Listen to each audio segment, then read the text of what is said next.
Don't get me wrong, hope is an amazing thing to have. It is a human need to have hope. But where we choose to place that hope can either harm us or help us. Hey folks, it's Finn. Welcome back folks, lovely to see you. So, how are you all? That's a bit of a loaded question right now, isn't it? I know that I am utterly exhausted from this pandemic. I think we're all really suffering from pandemic fatigue, emotional resilience fatigue, and it is all just getting a bit much. Which isn't surprising considering we've been living with this for almost an entire year now.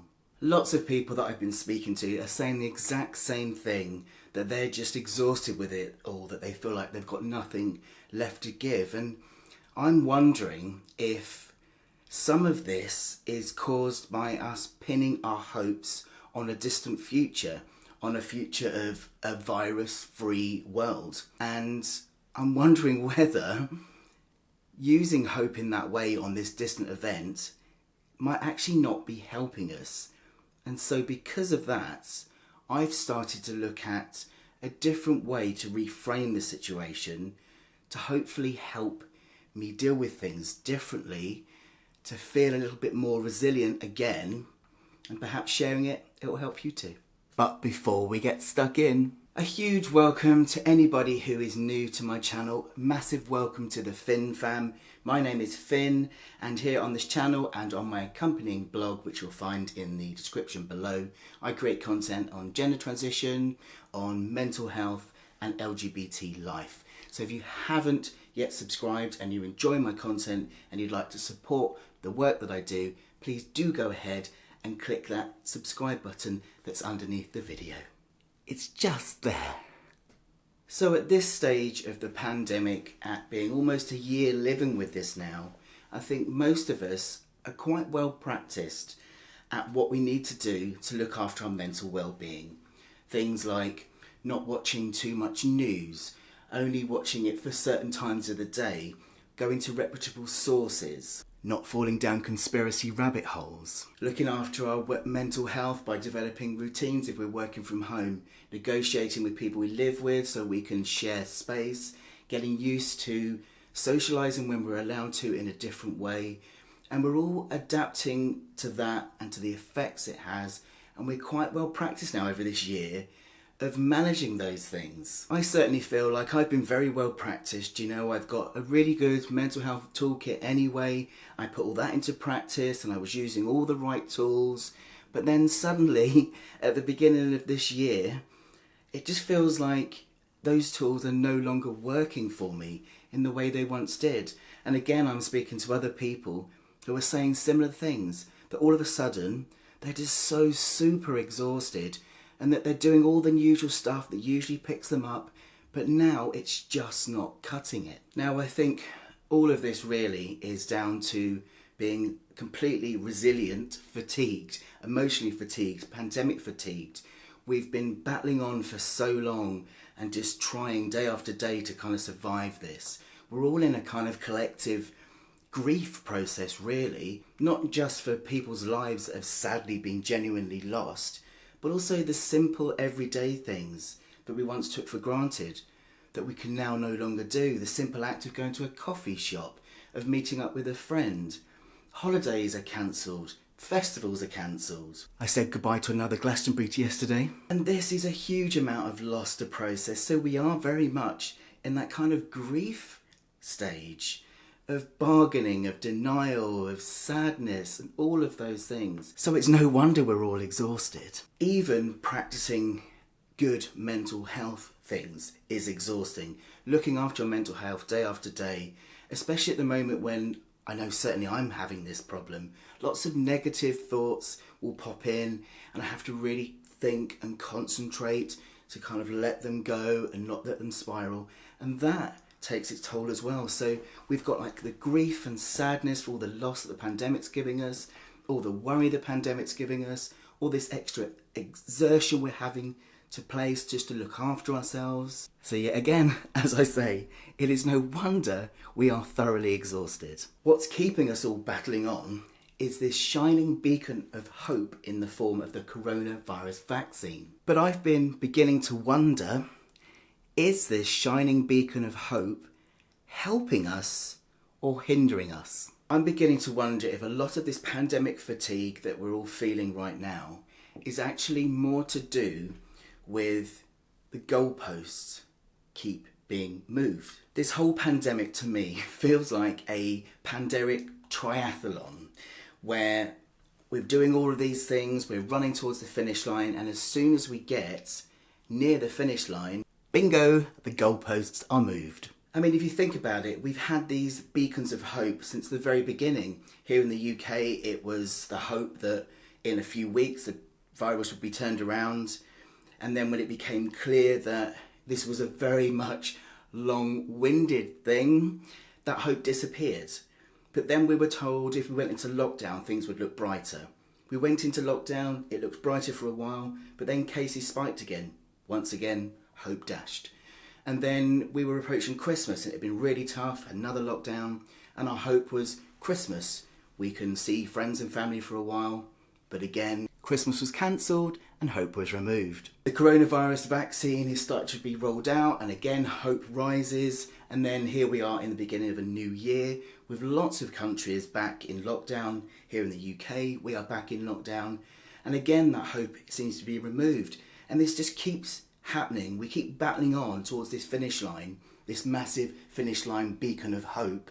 And then as soon as we get near this finish line, that beacon of hope is removed and a new one is put in. So we run to the other one, and so forth and so forth and so forth. So I really do wonder if a lot of the reason why we are so exhausted and have pandemic fatigue is because we do keep placing our hope on these external events that we can't control, there's no guarantees, and yet we keep pinning our hopes on them and being disappointed time and time again.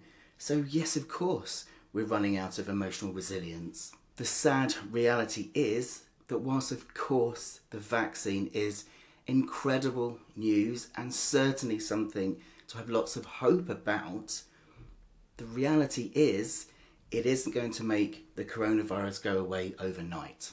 And it certainly isn't going to result in a coronavirus-free world. It's very unlikely. It's more likely to be like the flu, where at some point the number of deaths come down to a socially acceptable rate, the same as we have with flu.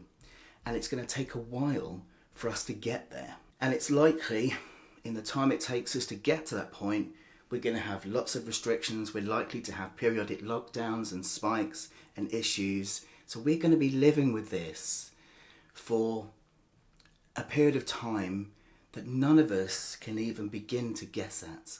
Which brings me to my point of my thoughts that pinning our hopes on something in the distant future is actually not helping us. Yes, that hope has kept us going.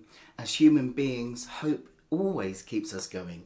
Hope is a great thing to have, but focusing on the wrong kind of hope, such as something outside ourselves that we can't control, that we can't rely on, that we can't guarantee, can often just set us up for failure.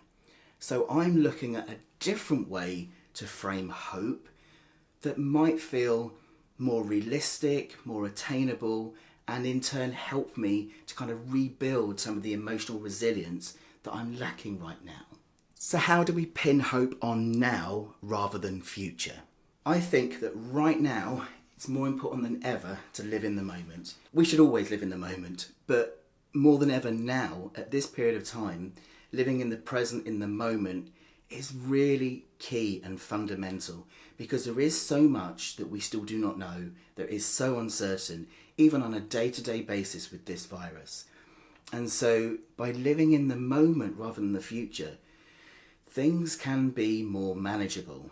Living in the moment, for a start, brings us into surrender and acceptance. I talk a lot about the benefits and the power of acceptance, and I shall link you up to a full video about that. But just to say briefly here, The amazing thing about acceptance is it stops us from wasting our energy on things that we cannot control. Acceptance does not mean that we think everything is okay, because it quite clearly isn't, but that we recognise we're wasting our energy trying to change what's out of our control. And acceptance doesn't mean that we stop looking forward to things and to having hope in the future, but we are just more realistic in knowing that it doesn't give us a solid sense of hope because we cannot guess what's going to happen. Hope needs to be something much more realistic, much more achievable, much more immediate, and much more controllable inside our inner worlds, because that is the only thing we can control. And it's this that's been coming up for me lately, and trying to work out how I can use my inner self